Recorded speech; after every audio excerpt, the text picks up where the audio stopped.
Good morning guys, সবাইকে জানাচ্ছি শুভ নববর্ষের অনেক অনেক অনেক শুভেচ্ছা। হ্যাঁ, আমি জানি আমি অনেকটা লেট করে ব্লগটা ছাড়ছি, বাট তাতে কি, নববর্ষ তো শুরু হয়েছে, তাই না? তো ভাবছো নববর্ষের ভ্লগ, কিন্তু এইসব কি, আসলে 14 এপ্রিল ছিল নববর্ষ, আর 14 এপ্রিল ছিল আমার একটা গুণধর বান্ধবীর জন্মদিন। তার জন্যই এইসব গিফট প্যাকিং করেছিলাম। অবশ্য গিফট প্যাকিংটা আমাদের না, মানে আমরা এই গিফটগুলো দিচ্ছি না, বা আমরা একজনের জন্য অ্যারেঞ্জ করছিলাম এই গিফটটা। তো বার্থডে গার্ল এখনও হোটেলে এসে পৌঁছয়নি, মানে রেস্টুরেন্টে এসে পৌঁছয়নি। তার আগে আমরা পৌঁছে গেছিলাম যাতে আমরা সব অ্যারেঞ্জটা করতে পারি। আমরা গেছিলাম গীতা রেস্টুরেন্টে। এটা আমাদের কোচবিহারে নতুন খুলেছে, নতুন না হলো আর কি, কয়েকদিন খুলেছে। তো আমরা ফার্স্ট টাইম যাচ্ছি। আর এই যে আমাদের গিফট আর কেক। আর কথা বলতে বলতেই দেখো বার্থডে গার্ল চলে এসলো নতুন ড্রেস পরে। মানে কলা বেচা আর রথ দেখা দুটোই হয়ে যাচ্ছে, বলো। বার্থডে সেলিব্রেশনও হয়ে যাচ্ছে, আবার নববর্ষ সেলিব্রেশন হয়ে যাচ্ছে। কিন্তু আমার পক্ষে কিন্তু দুটো যদি আলাদা দিনে হতো তাহলে বেশি ভালো হতো। অন্যবার মানে প্রায় প্রতিবার মানে লিপ ইয়ারগুলো ছাড়া মনে হয় নববর্ষ 15ই এপ্রিলই পরে, আমি যদি ভুল না হই। তো দুটো যদি আলাদা আলাদা দিনে হতো তাহলে আলাদা আলাদা করে মজাটা করা যেত, তাই না? বেশ ভালো হতো। আর এদিকে দেখো আমাদের বার্থডে গার্ল কেক কাটিং করে নিচ্ছে। আর কেকটা কাট করার পরপরই মানে সঙ্গে সঙ্গে আমরা মেনুটা সিলেক্ট করে নিই, কারণ যাতে খাবারটা দিতে লেট না হয়। তো সিলেক্ট করার পর আর এবার কী হয়েছিল, মেনু নববর্ষ যেহেতু ছিল তাই সব রেস্টুরেন্টের মেনু চেঞ্জ হয়েছিল সেই দিনের জন্য পার্টিকুলার।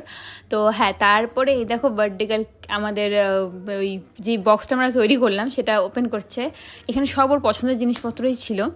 তো হ্যাঁ, এখানে আমরা আবার ফটোশ্যুট করে নিচ্ছি। আমি এতক্ষণ জায়গাটা পাইনি, কারণ অন্যজন ফটো তুলছিল। আর সব থেকে ভালো লেগেছে আমার এই হোটেলের মানে রেস্টুরেন্টে, সেটা হলো যেটা কোচবিহারে কোথাও নেই, উষ্ণ গরম জল গোলাপ আর লেবু দেয় এটা খাবার পর হাত ধোয়ার জন্য। এই ট্রিটমেন্টটা আমার প্রচণ্ড ভালো লেগেছে এই হোটেলের। তো যদি কোচবিহারে তোমরা কেউ এখানে আসতে চাও তাহলে অবশ্যই ভিজিট করো, এই জিনিসটার জন্য পার্টিকুলার খুব ভালো লাগে। তো তারপরে আমরা আবার ফটো তুলবো। ফটো তোলা তো ওটুকু শেষ হয় না, তাই না? তাই আরও ফটো তোলার জন্য আমি এবার খাওয়ার পরে লিপস্টিক পরে নিচ্ছিলাম। তো তারপরে একটু মিররের সামনে এসে, মানে রেস্টুরেন্টে যাবো মিররের সামনে সেলফি তুলবো না, এটা তো হতেই পারে না, তাই না?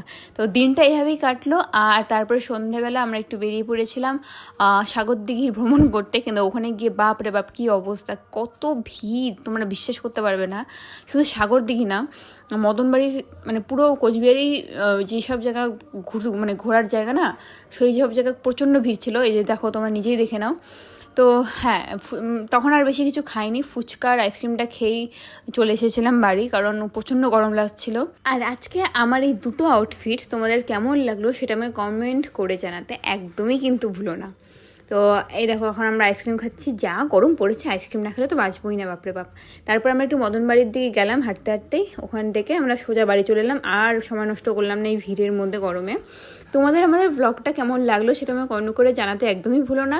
যদি কিছু ভালো লেগে থাকে তাহলে লাইক, কমেন্ট অ্যান্ড শেয়ার করে দিও। আর এভাবেই পাশে থেকো, চ্যানেলটিকে সাবস্ক্রাইব করে যেও। টাটা।